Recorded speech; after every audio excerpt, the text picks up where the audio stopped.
how to fix PUBG Battleground process has crashed. Hello everyone, welcome back to our channel. In today's video, I'm going to show you how you can fix PUBG Battleground updates has crashed.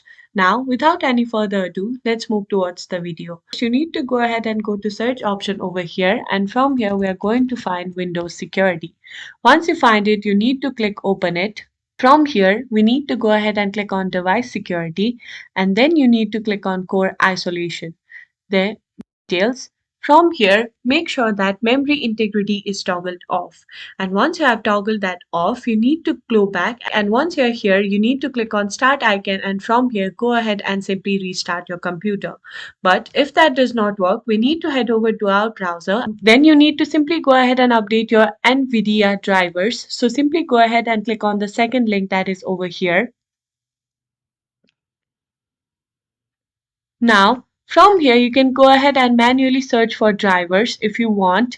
And once you have done that, this error will be solved. And that's it for today. If you find this video helpful, please give this video a thumbs up, subscribe to our channel, and I'll see you in the next video.